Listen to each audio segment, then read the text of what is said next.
उत्तर प्रदेश के तराई इलाके में एक तरह की जंग छिड़ी हुई इंसान और आदमखोर जानवरों के बीच। भेड़िया, बाघ और तेंदुआ तीनों के मुंह इंसानों का खून लग चुका है और तीनों के वार से दहशत में उत्तर प्रदेश के तराई इलाके के में आने वाले बहुत सारे जिले। यूपी के सामने सिर्फ आदमखोर भेड़ियों की चुनौती नहीं है, बल्कि एक ट्रिपल चुनौती है और इस बार तीनों ने एक साथ अटैक किया है।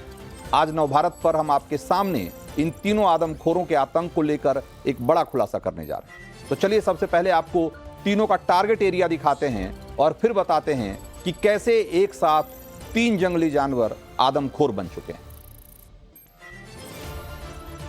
तो आप देखिए कि ये उत्तर प्रदेश का कौन सा इलाका है। बहराइच का महसी तहसील है। यहां पर आदमखोर भेड़ियों का एक गिरोह है, एक तरीके से वो झुंड है जिसने कि लगातार लोगों को वहां निशाना बना रखा है और 35 गांवों में, पहले तो शुरुआत में 20-25 गांवों में इसका आतंक था, बढ़ते बढ़ते 35 गांवों तक पहुंच गया और 47 दिनों में 9 लोगों को, 7 लोगों, उसमें से 7 बच्चे हैं और 9 लोगों पर हमले हो चुके हैं और उनकी मौत हो चुकी है।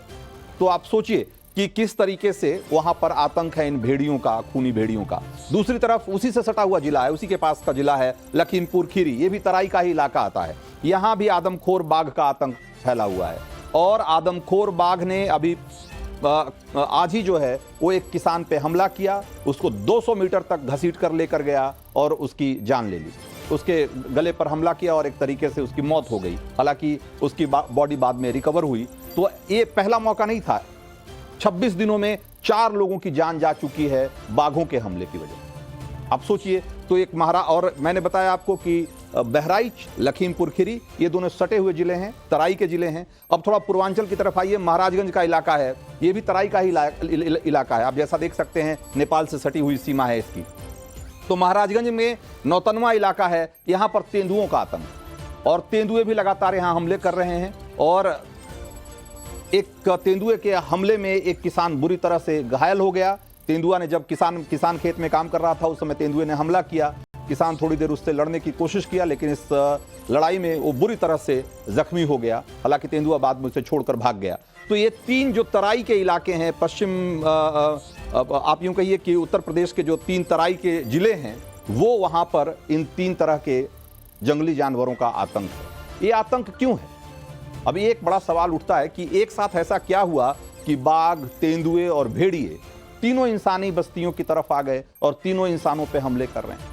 हालांकि ऐसा नहीं है कि इस इलाके में पहले इस तरह की घटनाएं नहीं हुई है, होती रही हैं, लेकिन ये एक अचानक से इस तरह की घटनाएं बढ़ गई है और इसकी वजह क्या है, ये हम आज आपको बताने की कोशिश करेंगे। तो ये सवाल तो उठ ही रहा है कि आखिर ऐसा क्या हुआ कि अचानक आदमखोरों का आतंक बढ़ गया है। क्यों जानवरों और इंसानों के बीच संघर्ष अचानक बढ़ गया है? क्यों जंगली जानवरों ने रिहायशी इलाकों का रुख करना शुरू कर दिया है और बच्चों से लेकर बुजुर्गों को निशाना बनाया जा रहा है? क्या ये जंगली जानवरों की आबादी बढ़ने का नतीजा है या कुछ और?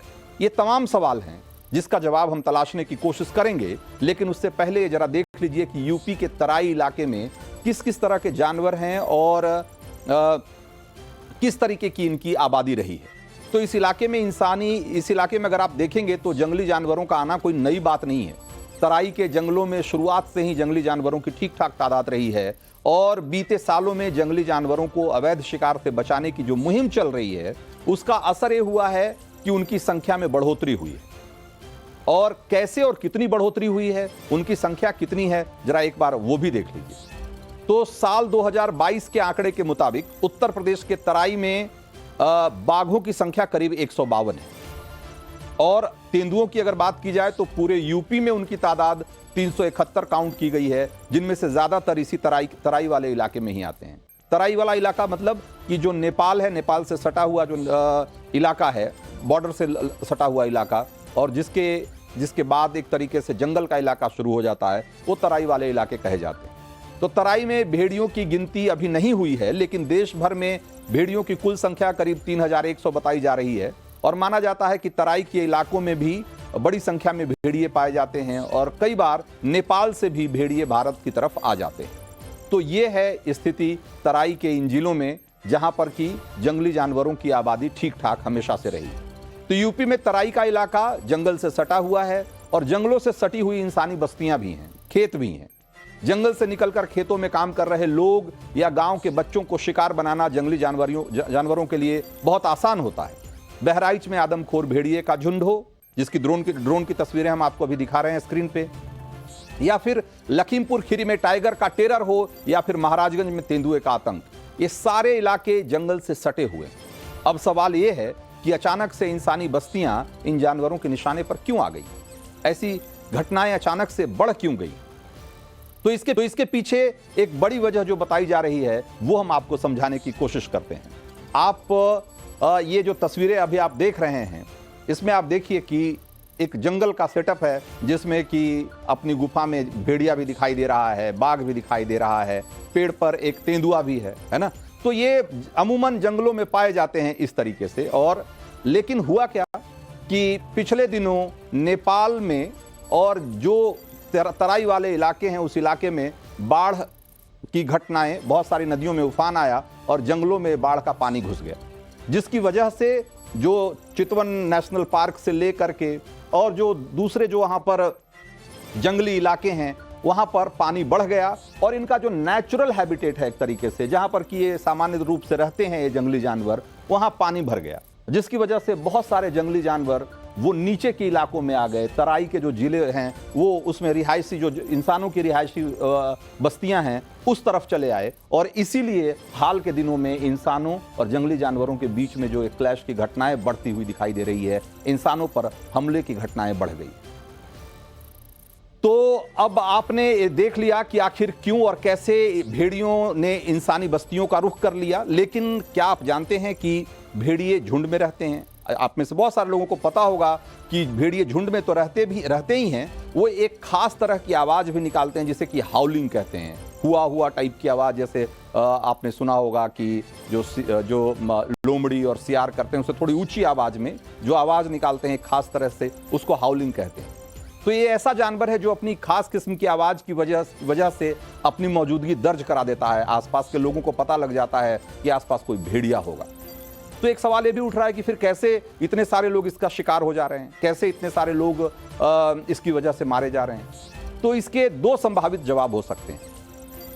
पहला तो ये कि बहराइच में जितने लोग मरे हैं उसमें से ज्यादातर बच्चे हैं, और इन भेड़ियों का ये बच्चे सॉफ्ट टारगेट हैं। भेड़िए जो बच्चे हैं वो नहीं समझ पाते भेड़ियों के आसपास की मौजूदगी, उनकी को नहीं भाप पाते हैं और उनका शिकार हो जाते हैं। और दूसरी वजह यह है कि भेड़ियों के व्यवहार में भी बदलाव आया है, और इस बदलाव के बारे में जो आप जानेंगे तो थोड़ी आपको हैरानी होगी। हाल ही में पुणे के भारतीय विद्यापीठ यूनिवर्सिटी की एक टीम ने भेड़ियों पर एक स्टडी की है, जिसमें जानकारी सामने आई कि रिहायशी इलाकों के आसपास रहने वाले भेड़ियों ने एक सुर में जो हाउलिंग करते हैं वो मिलकर वो करना कम कर दिया है। मतलब जो आवाज, अपनी खास तरह की आवाज निकालते हैं भेड़िए, वो उस तरह की आवाज आजकल नहीं निकालते। भेड़ियों ने खुद को इंसानी बस्तियों के आसपास रहने के लिए अडॉप्ट कर लिया है ताकि वो आसानी से शिकार कर सके। अब वो मिलकर हाउलिंग करने की बजाय घात लगाकर शातिर शिकारी की तरह शिकार कर रहे हैं। और तो और इस स्टडी में यह भी जानकारी सामने आई है कि जहां से भेड़िए अपने से ज्यादा ताकतवर हिंसक जानवरों के साथ रहते हैं, वहां भेड़िया लगातार झुंड में रहना सीख गए हैं, और ऐसे इलाकों में भेड़िए अकेले नहीं निकलते, वो अपनी खोज से बाहर नहीं निकलते अकेले। पहले भेड़िए अपने से छोटे जानवरों को डराने और भगाने के लिए आपस में एक हाउलिंग करके कम्युनिकेट करते थे, लेकिन इन्होंने अब अपनी आवाज दबाकर आतंक मचाने का एक दूसरा और ज़्यादा खतरनाक हुनर सीख लिया है। और ये इनके बिहेवियर में, इनके बर्ताव में एक बदलाव आया है, और ये भी एक बड़ी वजह हो सकती है कि लोग आसानी से इसका शिकार हो जा रहे हैं। हालांकि दावे के साथ ये नहीं कहा जा सकता कि इसी की वजह से, इसी व्यवहार में बदलाव की वजह से भेड़ियों का आतंक बहराइच में बढ़ा हुआ है, लेकिन इस स्टडी को नज़रअंदाज भी नहीं किया जा सकता।